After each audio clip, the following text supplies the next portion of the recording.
Hello everyone, welcome to the session. This is Mohammad Muzammiluddin Arham of EC second year from ISL Engineering College. Today I am going to discuss a topic Colpitts and Hartley oscillator related to AC subject.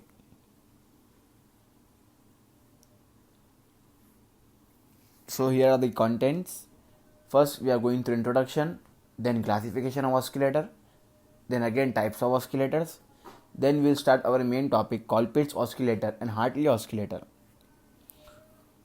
So first we will go through the introduction of oscillators so it will be easy for us to understand further topics. What is an oscillator? An electronic oscillator is an electronic circuit that produces a repetitive electronic signal, often a sine wave or a square wave. It is basically converts the DC signal to a required AC signal. An oscillator is an amplifier which uses a positive feedback without any external input signal and generates an output waveform of a desired frequency. An oscillator is basically a waveform generator which generates an output waveform which oscillates with constant amplitude and constant desired frequency. It is basic element of all the AC signal sources and generates sinusoidal signal of required frequency and for electrical and electronic measurement. Oscillators are generally required to generate carrier frequency signal needed in modulation of audio and video waves broadcasting. So it is a simple definitions of this oscillator.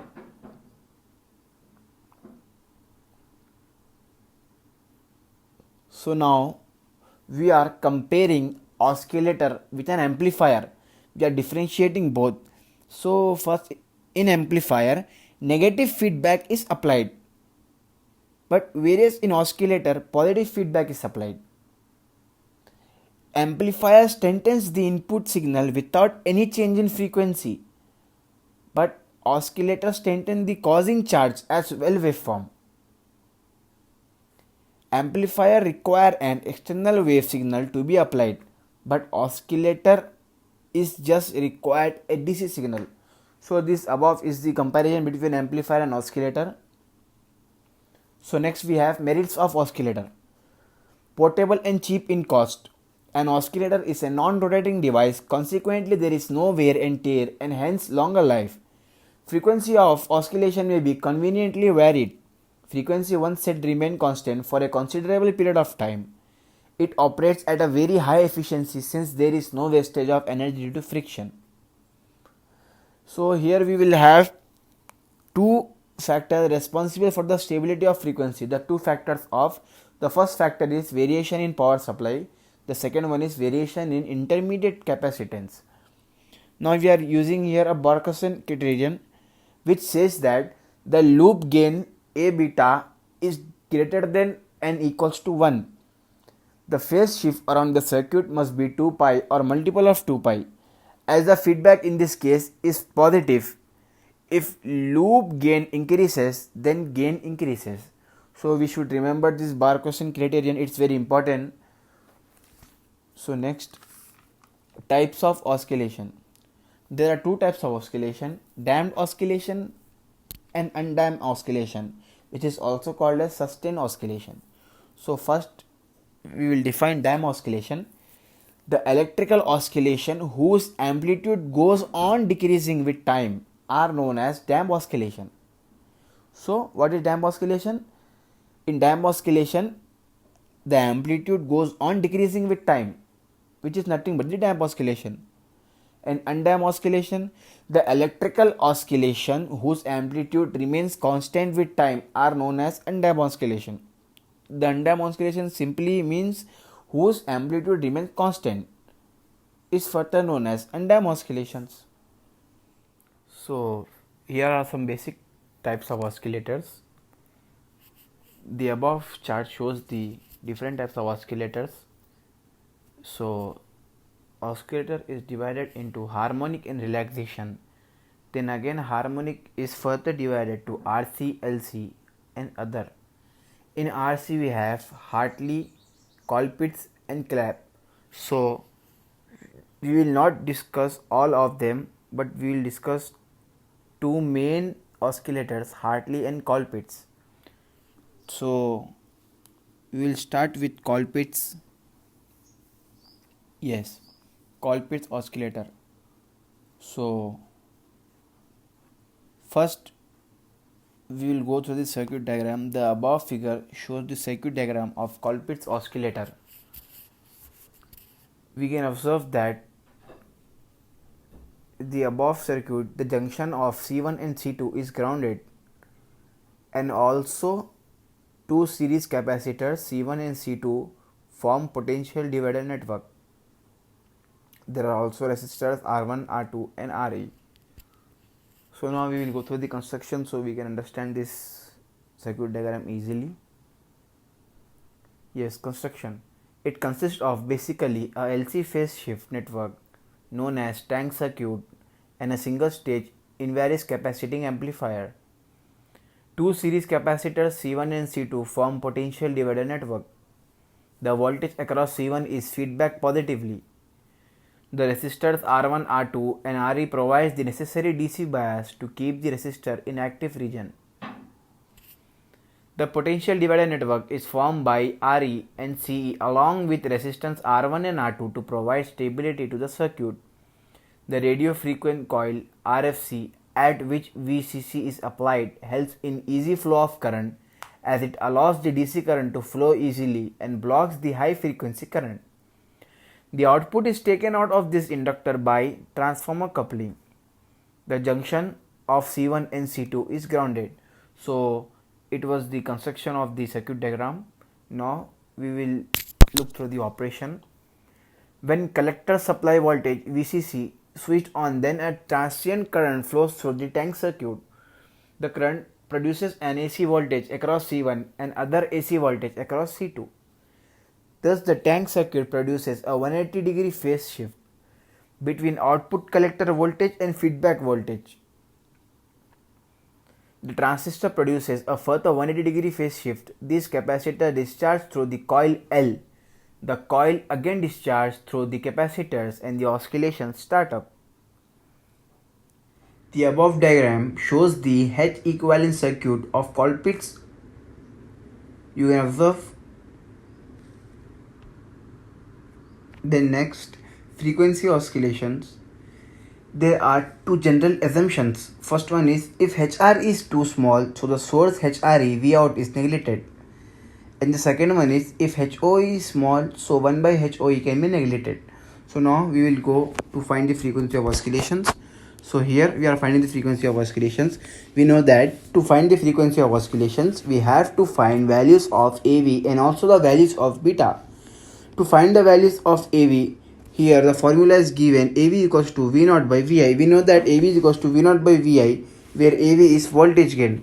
To find V0, we have to have a formula minus HFE into IB into ZL by HIE into IB, which equals to minus HFE into ZL by HIE. To find ZL, we know that to find ZL, we have to solve this circuit. It is in series parallel combination.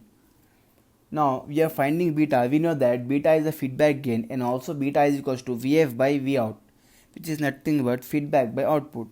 So to find beta, VF is equals to I1 into Z1 into HI by Z1 plus HIE, and Vout equals to I1 into Z3 plus Z1 HIE by Z1 plus HIE. So substitute the value of Vf and Vout in beta, then we will get the value of beta. According to Barkhausen criterion for sustained oscillations, AB is greater than or equals to 1 or AB is equals to 1. So now next, after solving this, we will get an equation HIE into Z1 plus Z2 plus Z3 plus 1 plus HFE into Z1 into Z2 plus Z1 into Z3, which equals to 0. Consider this equation as equation 1. Then we can observe that above equation is the general equation of LC oscillators. Then using the key equation from Hartley oscillator, 1 plus HFE into Z1 Z2 plus HIE into Z1 plus Z2 plus Z3 plus Z1 Z3 equals to 0. So we have to take three values Z1, Z2, Z3. We know Z1 equals to 1 by j omega C1, We also know Z2 is equals to 1 by j omega C2 and Z3 is equals to j omega L. Substitute the values Z1, Z2, Z3 in the above equation 1. Then calculate it. After calculating, we will get imaginary term and real term. After, see here we are calculating, then we will get imaginary term and real term. So, to find frequency of oscillations, consider imaginary part. To find the condition of oscillations, consider real part. We are here finding frequency of oscillations and also condition of oscillations. To find frequency of oscillations, we are considering imaginary part. So, equating imaginary term to be 0. Then after equating, here we are equating imaginary terms to be 0. So HIE into C1 plus C2 minus omega square LC2 into C1 by j omega C1 C2, which is equals to 0. Then HIE into minus 1 by omega C1 minus 1 by omega C2 plus omega L equals to 0. Then we are removing HIE, we will get 1 by omega C1 plus 1 by omega C2 is equals to omega L. Now take omega as common. 1 by C1 plus 1 by C2 is equals to omega square L. Then C1 plus C2 by C1 C2 is equals to omega square L. Then next take omega square outside. Omega square is equals to 1 by 1 into C1 plus C2 by C1 C2. Omega square is equals to 1 by LC EQ. Then 2 pi f whole square is equals to 1 by LC EQ. We know the omega square value, which is nothing but 2 pi f whole power square. So f square is equals to 1 by 4 pi square LCEQ. F is equals to 1 by 2 pi into LCEQ whole power 1 by 2. Then similarly, equating real terms to be 0. Then L by C1 is equals to 1 by omega square C1 into C2 by 1 plus HFE. Then 1 plus HFE is equals to L omega square C2. Then 1 plus HF is equals to L by LCEQ into C2, where omega square is equals to 1 by LCEQ. Then 1 plus HF is equals to C2 by CEQ. Then we are neglecting 1 as compared to HFE. Then HFE is equals to C2 by CE. This is the condition for sustained oscillation. Now we have solved. We have calculate with imaginary term and real term. We have find frequency of oscillation by considering imaginary part and also find condition of oscillation by considering real part. So by this we have completed our first topic, that is Colpitts oscillator. Hope you have understood. Now we are starting our second topic, that is Hartley oscillator. So, introduction to Hartley oscillator. The Hartley oscillator is an LC electronic oscillator that derives its feedback from a tapped coil in parallel with a capacitor, that is nothing but tank circuit. The tapping is done at the quarter length, so it is not central tap indicator. A Hartley oscillator is essentially any configuration that uses a pair of series connected coils and a single capacitor. So it is the circuit diagram of Hartley oscillator. So now we will see its construction. The construction is similar to that of Colpitts oscillator. The change is capacitor C1 and C2 are replaced by a single capacitor C. The coil L is replaced by the coil L1 and L2. CE is a bypass capacitor used for stabilization of operating point Q. Capacitors CB and CE are coupling capacitors. The tank circuit consists of indicators L1 and L2 and a variable capacitor C. The tank circuit determines the frequency of oscillations. RSC serves two functions. First, it prevents radio frequency current from reaching the DC power supply. Second, it prevents the DC supply from short circuiting the AC output voltage. It is the construction of the Hartley oscillator circuit diagram. Now operation. When collector supply voltage VCC switched on the capacitor C is charged, this capacitor discharged through the coils L1 and L2. The coils again discharge through the capacitor and the oscillation start up. The voltage across L1 is feedback into the circuit and voltage across L2 is output. The total phase shift is 360 degrees. Then H equivalent diagram of Hartley oscillator. This is the H equivalent diagram. Okay, so these are the same general assumptions. The first one is if HRE is too small, so the source HRE V out is neglected. If HOE is small, so 1 by HOE can be neglected. So HIE into Z1 plus Z2 plus Z3 plus 1 plus HFE into Z1 into Z2 plus Z1 into Z3 equals to 0. We know the three values Z1, Z2, Z3. The values are Z1 is equals to J omega into L1 plus M, Z2 is equals to J omega into L2 plus M, Z3 is equals to 1 by J omega C. By putting these values in above equation and equating imaginary term, we get W into L1 plus L2 plus 2M equals to 1 by omega C.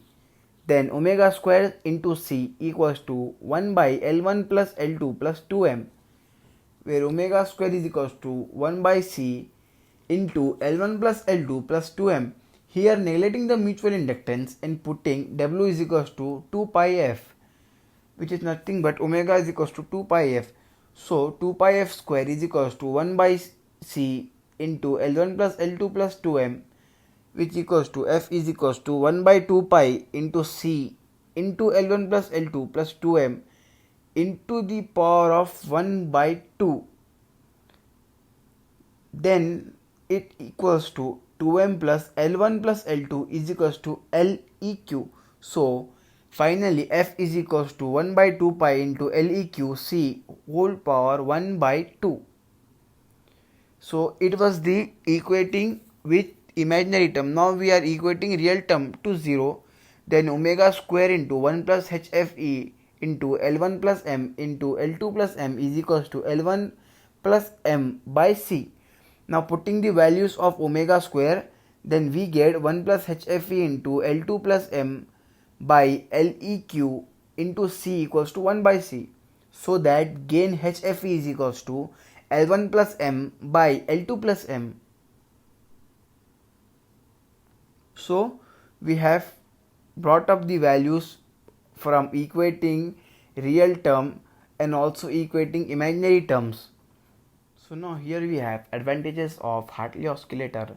There are three major advantages. They are the frequency is varied using a variable capacitor. Second one, the output amplitude remains constant over the frequency range. Third one, the feedback ratio of the tap inductor remains constant. So as well as we have advantages, we also have two major disadvantages. They are first one, harmonic rich content of the output, and second one, it is not suitable for a pure sine waves. These are the major two disadvantages of Hartley oscillator. So here are an application of Hartley oscillator. The Hartley oscillator is extensively used on broadcasting bands. It is mostly used in telecasting and broadcasting bands, etc. So we have learned about Hartley oscillator as well as Colpitts oscillator also. So by this we have came to an end of our topic. Thanks for watching.